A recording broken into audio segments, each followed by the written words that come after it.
yet to be tested before. There's a lot of excitement because of the numbers and how they're playing out in Parliament. But do you believe it's a done deal?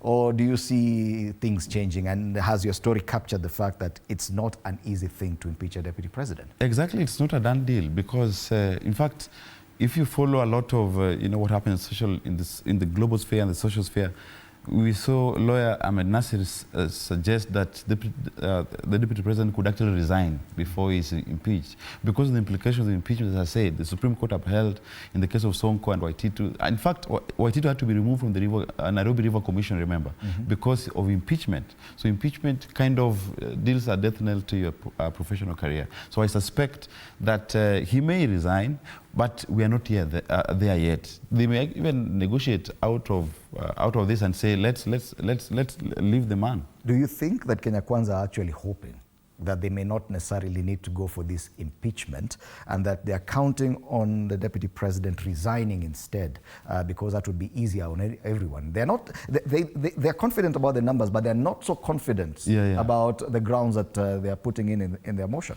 Yeah, I think so. I think they are not. Not many are enthusiastic about this. I think it's just some fights between the top two, and then they're using the MPs as their foot soldiers. I don't think many are enthusiastic that they should go the long haul.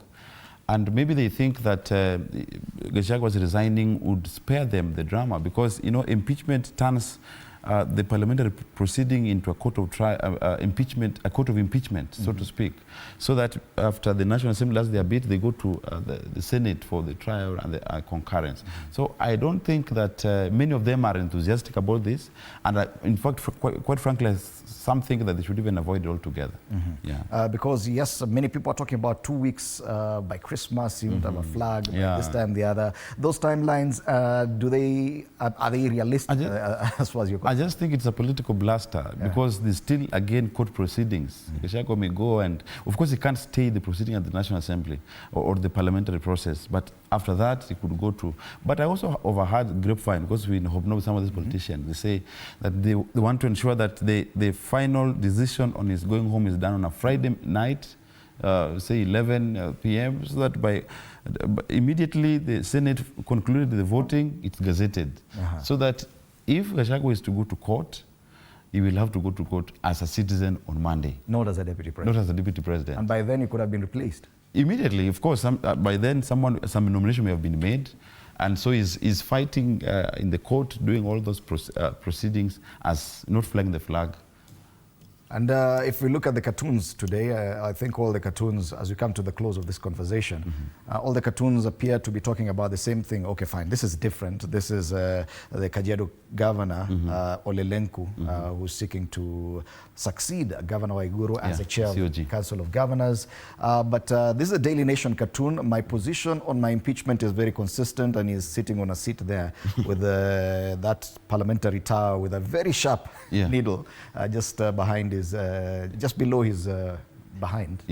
That's a cartoon on the Nation.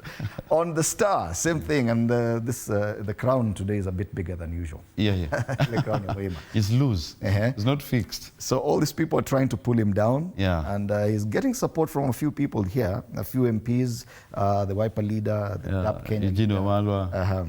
How is the balance of power now? I know in Parliament the numbers were tilted, but politically, I don't know if your story has captured that, but how is the balance of power currently? Right now, Kalonzo declared himself the leader of opposition, but he doesn't seem to fit that shoe quite well.